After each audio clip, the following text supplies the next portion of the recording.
Hi everyone, my name is Simone and I'm in children's programming for the Marion Library Service.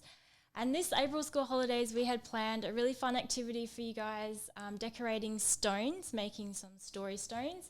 But unfortunately we can't have you in the library to do this activity with us. So I'm going to show you how you can still join in the fun at home.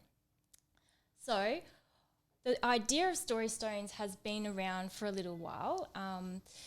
All you have to do is decorate a stone that you might find somewhere in your community.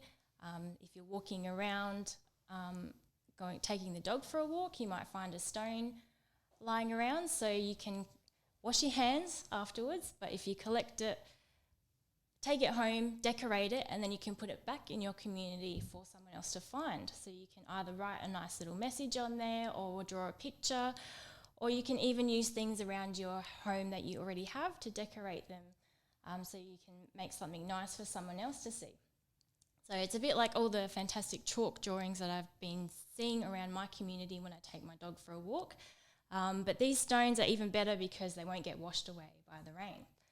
So all you need to do, once you have your stones, the best stones to use are ones that are nice and flat and smooth. You might find some like this which have a bit of a gloss over them. They're a bit harder to paint and stick on, so what you might need to do for these type of stones is do like an undercoat with some paint. And here are some different examples of ones that we've done. So this one's using dot painting. I've done both sides of that, so I've been practicing my dot painting with that one. These ones here have got some fabric stuck down on there, which I'll show you how to do today, along with some paint and texture. I found some little googly eyes for this guy over here and the ladybug. So what I'm going to show you how to do today is I'm going to decorate this stone. Now this was a shiny stone, so I've done a paint undercoat underneath. So you can use anything to decorate your stones. If you have paint, I used acrylics, but anything that you have lying around will be fine. There's some fabric that I found here, so I've cut this little guy out. He's a puppy dog wearing bunny ears, so very festive. So I'm going to stick him on. I'll show you how to do that. You can use chalk or textures, and if you have some of this cool paper lying around, you can use some of that. So cut out some shapes and stick them down. And here are some fabrics that I found as well. So you could use any little scrap bits of fabric that you might have lying around your house. So when you're ready, if you found your rocks, you might need to put down some newspaper. I've got some blank paper here, so I won't get any glue on the table. And I've also got a handy paintbrush. So if you're painting or gluing, you might need a paintbrush. So this is the glue that I've got here, some decoupage glue, but it doesn't have to be a decoupage. And you might also need some scissors and textures to cut out things from your fabric or paper, and textures to decorate afterwards. So I've already used the scissors, so I'll pop those away. So all I'm going to do, I've got my undercoat on here with paint, so the glue should stick down quite nicely. And I'm just going to do both sides, so I'm going to glue the rock and the fabric. Make sure it gets all stuck down.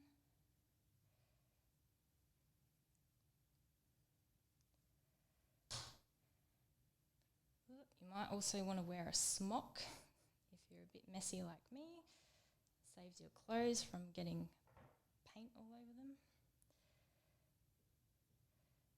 Now the good thing with decoupage glue is it does dry clear, so I'm going to paint over the top with the glue, and it should come up with a nice finish afterwards, like these guys over here, the little love hearts there.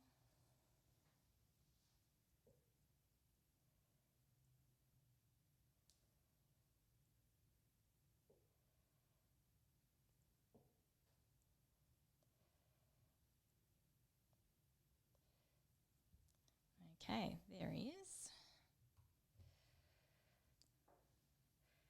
Now once that dries, it should come up nice and shiny and clear.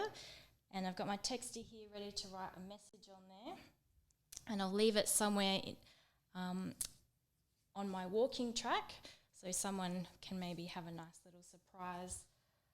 But if you do find any of the stones lying around, leave them where they are, so that way the next person who comes along behind you can still enjoy them and find them. But if you see one, take a photo of it and post it on our Facebook page so we can see how many people are getting involved with creating story stones.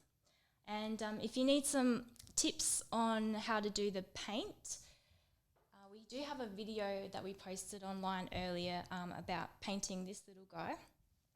So some tips I have for you for that is to do your design in pencil first and then go over it with paint. And then once the paint has dried, use your texter to go over the outline to do in any finer details like that. I also use texter for the little circles on the ladybug here. It comes out a bit nicer than the paint. And this one, we used these gel pens, which came up quite nicely for the fish scales over there. So have some fun and create as many rocks as you like and leave them around the place for other people to find. I'd love to go rock hunting and see how many I can find, and if I find any, I'll post them up on our Facebook page. And if you want to reserve a book, this is a great book that we have, Rock Painting for Kids. It's in our catalogue online for the Marion Library Service. So lots of different ideas that you can do painting rocks. And there's also heaps and heaps of videos online as well. For the mandala rock that I did, I found a video for that to give me some inspiration. I think that's pretty much it. So thank you for watching. Stay safe at home, everyone, and hopefully we'll see you in the library again soon. Bye.